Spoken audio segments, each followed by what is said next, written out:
برادر داری؟ آره خیلی هم غیرتیه. میدونستی امروز روز دختر دیگه؟ خب یه چالش میدم بهت، این که زنگ بزن به برادرت و بگو که داداش امروز روز دختره، نمیخوای برای من کادو بگیری؟ اگه نمیگیری حداقل یه مقدار پول بزن برم برای مامان بگیرم، روز دختری. اوکی؟ آقا تا زنگ بزنی میخوام شهر موبایل رو براتون معرفی کنم که اینم آیفون 13 14 15 پرو مکسی که میبینید دست مردم همشون اصلی است. 100 میلیون هزینه نمیکنن، میرن با 7 میلیون از شهر موبایل تهیه میکنن که اصلش هم مون نمیزنه. 7 روز مهلت تست، 36 ماه گارانتی، پرداخت در به منزل و آنلاین و حضوری هم دارن. اطلاعات بیشتر میذارم تو کپشن، برو تو کپشن. الو سلام داداشی، چطوری؟ سلام آبجی خوشگلم، خوبی؟ فدات شم. فدات بشم. چه خبر؟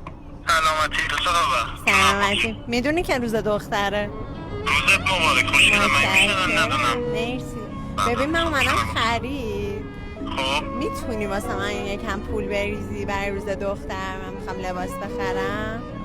ببینم که میتونم بدنم، ولی خب خواستم خودم از سر کار بیام برات دارم بریم، هم واسه تو هم واسه مامان کل آره منم میخواستم هم برای خودم هم برای مامان بخرم، حالا دیگه اوکیه خب دیگه. ببین بذار من بیام دوتایی بدیم دیگه. باشه بریم فدات. کلی خرید. باشه فدات شم، میبینمت. فدات شم، میام شد. خدا فدات شم، خداحافظ. چه داداش با غیرتی. آقا اینو همین الان بفرست برای داداشه که کادوها رو تا شب بگیره حتما.